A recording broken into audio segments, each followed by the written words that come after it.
네, 여러분 안녕하세요. 수다몽입니다.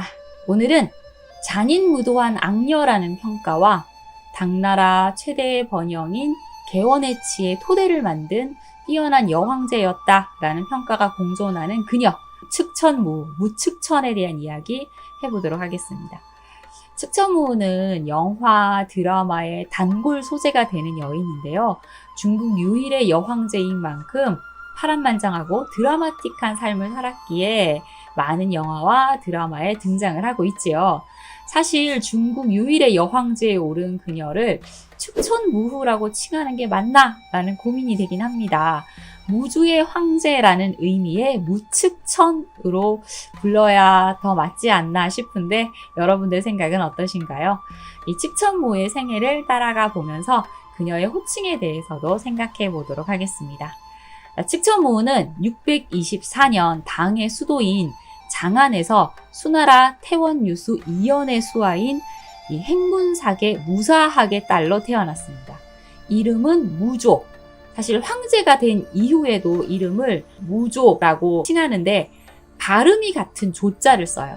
그러니까 이 조자가 빛을 조이거든요. 그런데 측천무가 이 측천 글자를 만들었잖아요. 그래서 자신만 쓸 수 있는 조자를 만들어서 무조라고 개명을 했다고 합니다. 이 무조의 아버지 무사학은 사실 나무를 팔던 소상인이었어요. 그런데 운이 좋아서인지 수나라 양제가 토목공사를 할 때 공사를 맡게 되면서 큰 돈을 벌게 됩니다. 제가 수나라 양제 편에서 엄청난 토목공사를 해서 백성들을 힘들게 했다라는 이야기를 한 적이 있지요. 자, 그렇게 돈을 벌게 된 무사학. 사실 돈을 벌면 그 다음에 가지고 싶은 게 있죠. 아, 돈으로 모든 게 해결이 되지 않더라. 권력을 가지고 싶다. 그래서 무사학은 돈으로 이 하급 군직 자리를 사게 됩니다. 자, 그리고 일생일대의 기회를 얻게 되는데요. 617년 수나라 패망기에 이 반란을 일으킨 이 태원유수 이연과 인연을 맺게 된 것이죠. 무사학은 일단 돈이 많다고 했었죠. 그래서 그 많은 돈으로 이연에게 무기를 공급해서 큰 공을 세웠으며 나중에 태원군공 이주도독이라는 자위를 받게 됩니다.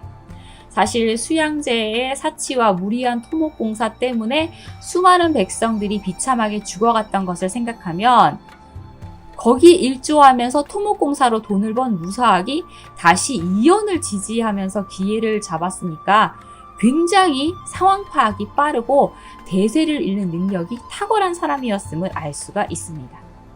이연은 결국 거사에 성공을 해서 수나라를 무너뜨리고 565년 당나라를 세워서 개국 황제 고조가 됩니다. 무사학은 14명의 개국 공신 중 한 명이 되어서 이 당나라의 새로운 권세 귀족으로 급부상하게 되죠. 고조는 자신을 도왔던 무사학을 굉장히 많이 아껴서 무사학의 아내가 사망을 하자 수나라 재상 출신인 양달의 딸과 중매를 섰을 정도로 그를 아꼈다고 하는데요. 무사학은 이 양달의 딸과 결혼을 해서 딸 셋을 얻게 되는데 그 중에 둘째 딸이 훗날 측천무, 무측천이 될 무조입니다. 무조는 관료였던 아버지를 따라 사천에서 어린 시절을 보냈는데요. 어려서부터 아주 남달랐다고 합니다. 어머니가 일단 굉장한 미녀여서 어머니를 닮아 뛰어난 미모는 말할 것도 없고 춤과 노래는 물론 시문에도 능하고 말도 잘 타고 무술 솜씨까지 빼어났다고 하니까 그야말로 다재다능했다고 합니다.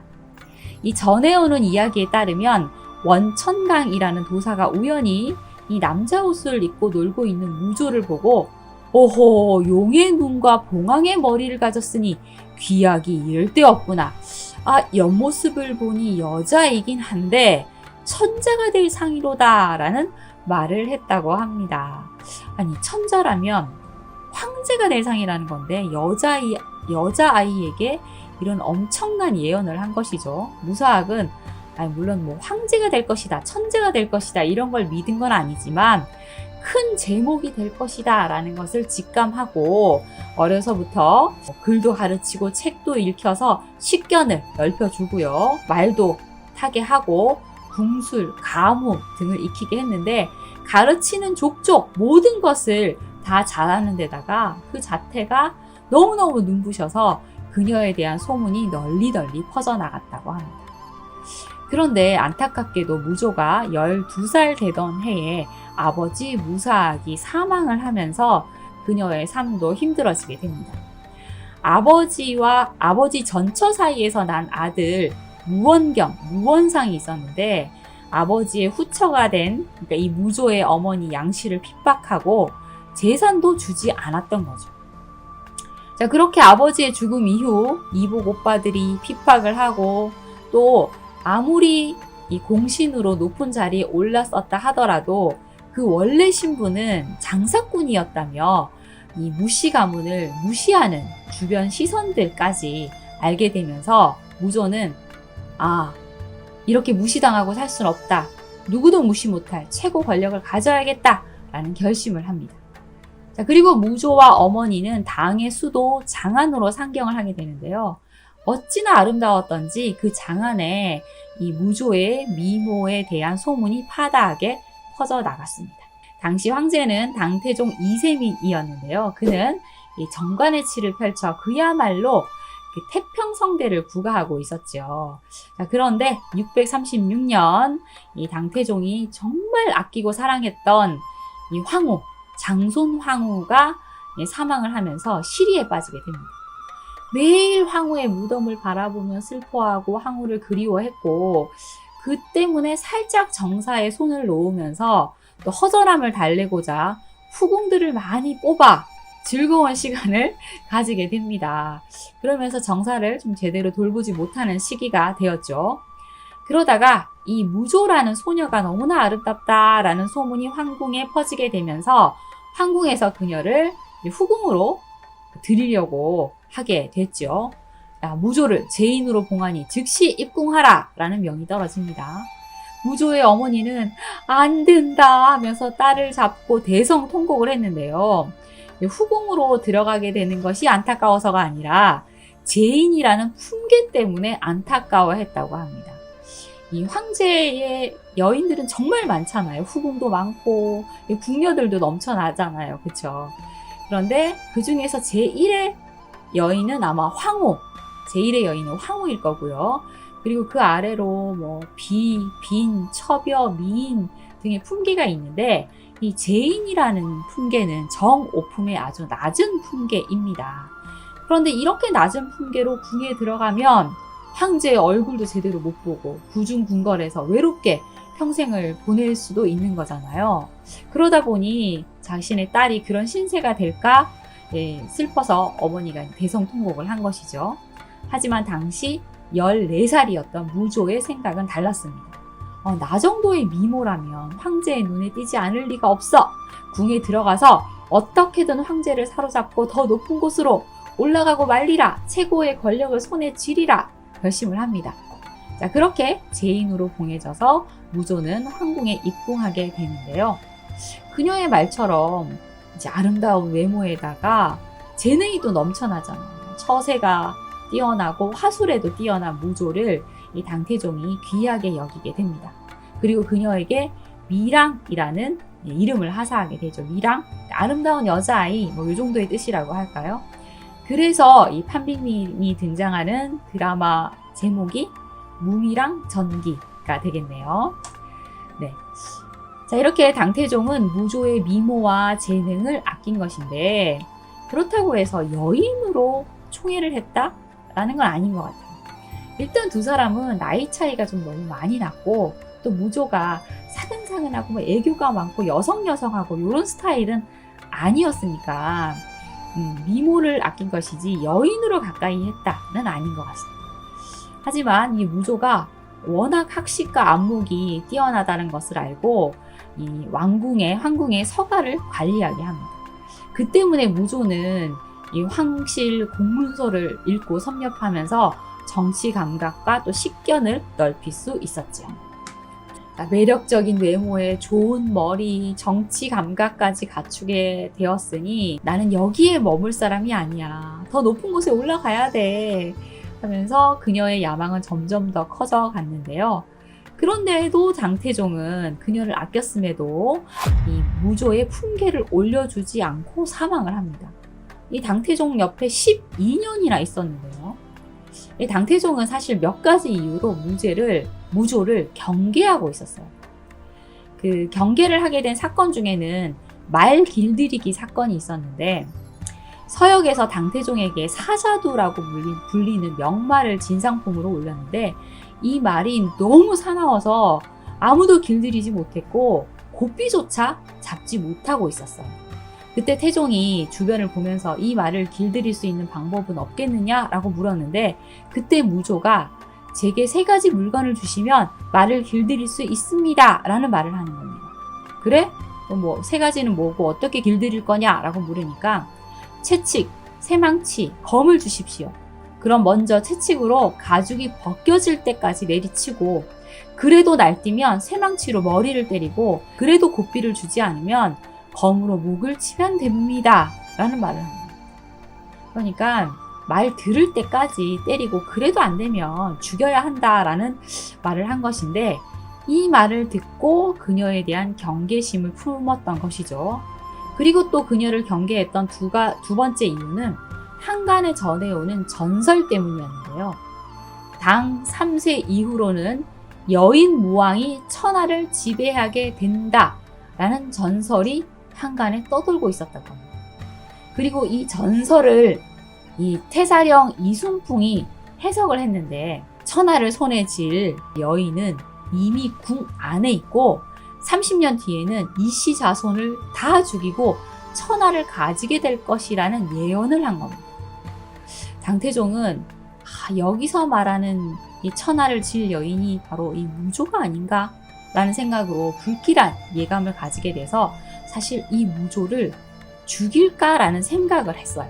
그런데 이순풍이 하늘의 뜻을 사람이 거스를 수 없고, 그리하면 더 큰 화를 자초하게 될 것입니다 라고 만류를 해서 이 무조를 살려두게 되고 그녀의 지위에 제한을 두게 되었던 것이죠. 자, 그리고 이 당시 태종의 장남 이승건이 태자로 있었거든요. 그런데 이 이승건은 여색 밝히고 사냥 좋아하고 사치하고 낭비벽 심하고 거기다가 남색까지 하는 인물이었어요. 그래서 당태종이 도저히 내가 아무리 장남이라도 이놈한테 나라를 맡길 수 없다라는 생각을 해서 이 이승건을 폐위하려고 해서 이승건이 정변까지 일으키려고 했는데 결국 들통이 나요. 그래서 결국은 폐인되고 서인으로 강등당하게 됩니다.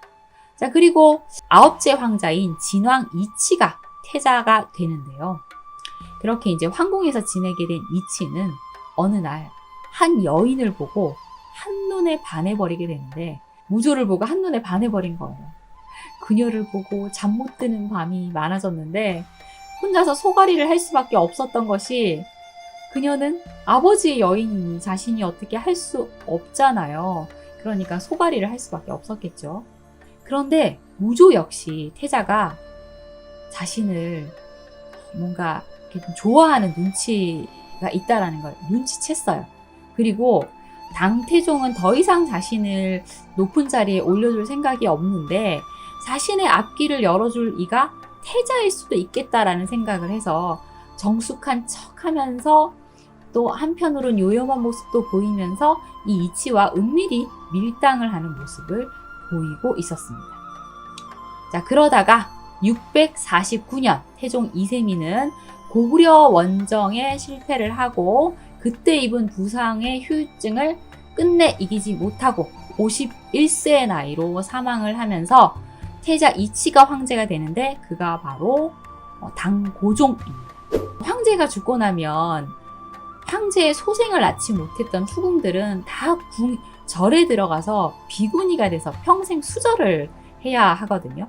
그러니까 무조도 당연히 감업사로 들어가서 이제 비구니가 되어야만 했죠. 극 중에서도 아마 이 무조가 머리를 밀고 비구니가 되는 모습이 나왔던 것 같은데요.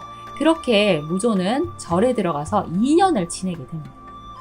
그러다가 고종이 태종의 기일을 맞아서 이 예불을 드리러 이 감업사로 오게 되는데요. 이 기회를 놓칠 수 없죠. 어떻게든 눈에 띄어야 됩니다. 자, 그래서 고종을 만나게 되는데 고종 역시 그동안 무조를 잊지 못하고 있었기에 두 사람의 눈빛이 딱 마주치고 불꽃이 파바박 튀면서 서로의 마음을 확인하게 되지요. 자, 그리고 황궁으로 돌아간 고종이 분명히 자신을 부를 것이다 라고 생각한 무조는 더 빨리 자신을 부르고 자신을 잊지 말라라는 뜻에서 고종에게 시를 지어 올리는데요. 붉은색과 푸른색이 혼동될 정도로 마음이 어지럽습니다. 그대를 그리워하다 얼굴도 초췌해지고 몸도 허약해졌습니다. 항상 눈물을 흘리면서 살고 있는 것을 믿지 못하겠거든 상자를 열어서 눈물 자욱으로 얼룩진 저의 붉은 치마를 보세요 하면서 치마를 같이 넣어 보낸 겁니다. 눈물로 얼룩진 치마를 보고 고종이 내가 사랑하는 여인이 이렇게 마음 아파하는구나 하면서 이 여인을 황궁으로 입궁시키기로 결정을 합니다.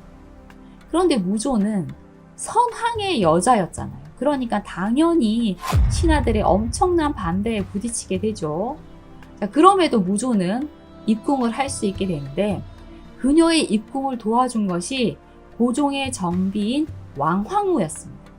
왕황후는 무조를 후궁으로 들이는 것을 허락해주고 또 워낙 신하들이 반대를 많이 하니까 선제가 선황후가 죽기 전에 고종에게 무조를 내렸다라는 발표를 하게 해서 신하들의 입도 막게 해줍니다. 왕황후는 자신의 경쟁자가 될 무조를 왜 도와준 것일까요? 사실 왕황후에게는 궁 안에 연적이 있었습니다. 바로 고종의 후궁 소숙비인데요. 소숙비는 고종의 총애를 많이 받고 있었던 후궁이었죠. 왕황후는 당나라의 개국공신 왕인후의 딸로 가문이나 지위면에서 소숙비에 비해서 결코 밀리지 않은 엄청난 귀족의 딸인데 소숙비가 고종의 총애를 믿고 건방지게 굴면서 자신의 자존심에 스크래치를 자꾸 입히는 겁니다. 그래서 더 아름답고 고종의 총애를 받을 수 있는 새로운 여자를 들여서 이 소숙비의 콧대를 꺾어주리라 라는 결심을 했고 그렇게 무조를 끌어들인 거죠. 651년 28살의 나이로 무조는 다시 황궁으로 돌아오게 되었고 당시 이 황제의 후궁이 121명이었다고 하는데 6번째 서열인 소위첩지를 받게 됩니다. 무조는 일단 황궁에 자신의 편이 하나도 없잖아요. 그래서 황후의 호감을 사는 것이 우선이다 라는 생각을 해서 이 황후의 환심을 사기 위한 노력을 하는데요. 시녀들이 할 법한 일도 다 제가 하겠습니다 하면서 도맡아 하고 또 이 소숙비의 동정을 살펴서 황후에게 전하기도 하면서 황후의 환심을 삽니다. 그러니까 황후는 당연히 얘 좀 마음에 드는데 하면서 고종에게 걔 인성이 좀 괜찮더라고요 하면서 칭찬을 늘어놓게 되죠. 자, 그렇게 황후의 신임을 얻은 무조는 빠르게 이 황궁의 새로운 일들을 파악하고 황관들을 매수하고 이 궁궐 대소사에 적극 참여하면서 훗날을 차근차근 준비해 나갑니다. 그리고 입궁한 후 이제 1년이 지났는데 아들을 턱하니 낳게 되죠. 고종은 크게 기뻐하면서 아들 이름을 이홍이라고 짓습니다. 그리고 같은 해 7월에는 사실 왕황후가 아들을 낳지 못하고 있었거든요. 그래서 양자를 들여서 양자 이충을 태자로 책봉하게 되는데 왕황후는 자신이 황후로 있는 데다가 자신의 양자가 또 태자가 되니까 모든 일은 다 내 손아귀에 있다 라면서 굉장히 흡족해 하고 있는 상황이었습니다.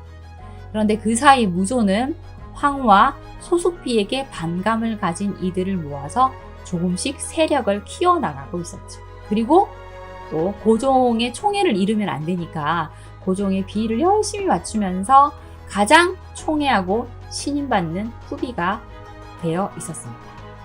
고종은 평생 12명의 자식을 두는데 그 중에 6명의 자식이 무조의 소생이에요. 그러니까 사남 2녀를 두게 되거든요. 수많은 후궁 중에서 무조를 가장 가까이 했다라는 것을 알 수 있는 대목입니다. 자, 그리고 무조는 654년 공주를 낳게 되는데요. 너무나 아름다운 이 공주는 이 황궁에 있는 모든 사람들에게 사랑을 받게 됩니다. 그런데 100일을 맞은 공주가 갑자기 죽게 됩니다. 자, 그리고 무조는 눈물을 뚝뚝 흘리며 폐하, 공주가 죽었습니다. 멀쩡했던 공주가 황후가 다녀간 뒤 갑자기 죽었습니다. 제가 들어가 보니 공주의 얼굴에 두꺼운 이불이 덮여 있었고 공주가 그 때문에 질식해 죽은 것 같습니다. 어떻게 어린 공주에게 이런 끔찍한 짓을 할 수 있습니까? 하며 통곡을 하고 이야기를 하는데요. 사실 무조가 자신의 딸을 죽이고 황후에게 덮어 씌웠다라는 이야기가 전해지고 있습니다.